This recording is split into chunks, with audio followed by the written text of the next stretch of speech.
Linda learns about this method as she consults with Martin about her email issue. He recommends as a first step that she develop a routine process for sorting through her inbox. She asks him to demonstrate the process. I see, Linda, you have 37 new messages in your inbox.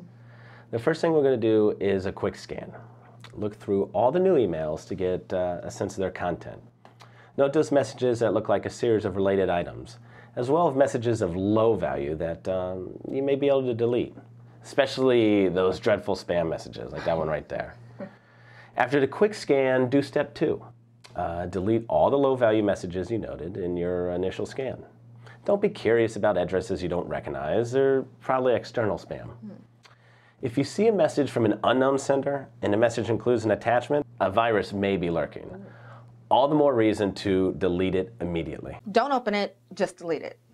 Okay. If you make deleting these messages a habit, about a third or more of the messages in your inbox should disappear.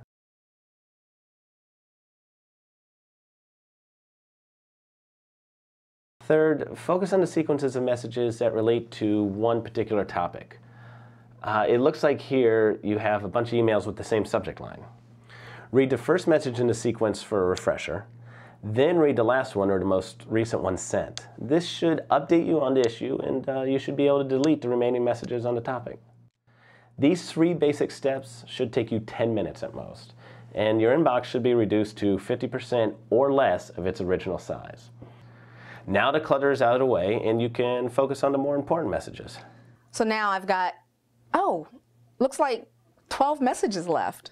Yeah, much better. And when you get down to these real emails, it's usually best to deal with them in the following order. Messages from your superiors, then key clients, and then subordinates. Hey, Bernie. Hey, Linda. This is Martin, the guy from tech support I was telling you about. Martin, good to meet you. Nice to meet you, sir. Martin is a very smart guy. I've learned a lot from him. Well, good. Why don't you come in and have a seat? We're going to take maybe 10 minutes of your time, Bernie, because I know you're, well, as busy as I am. Oh, me busy? Who told you that? I want to just put one piece of paper in front of you.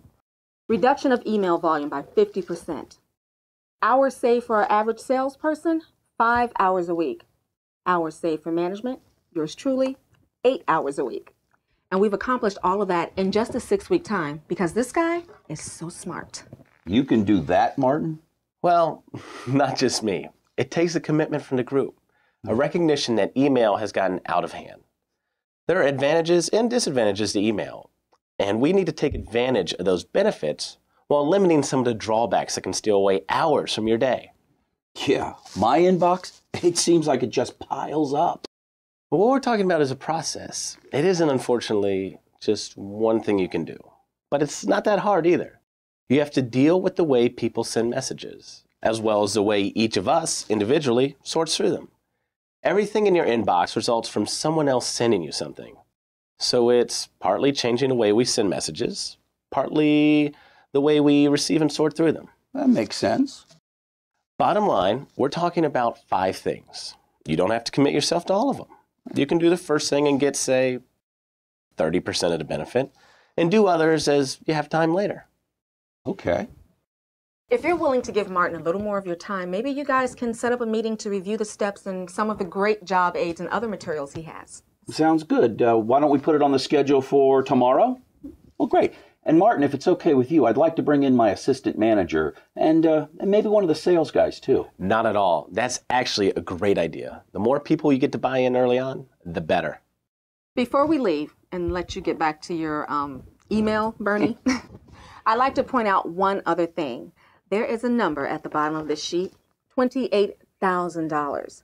We were able to track the additional time salespeople spent on actual sales as a result of their time savings from Martin's program. That's in the 3-week period after we implemented the changes. Annualized, that comes out to $485,000. Whew. It was a 10% sales bump for us. I would love to get a 10% sales increase. In fact, I have to get a sales increase. The new numbers are uber aggressive. Well, Martin is your man.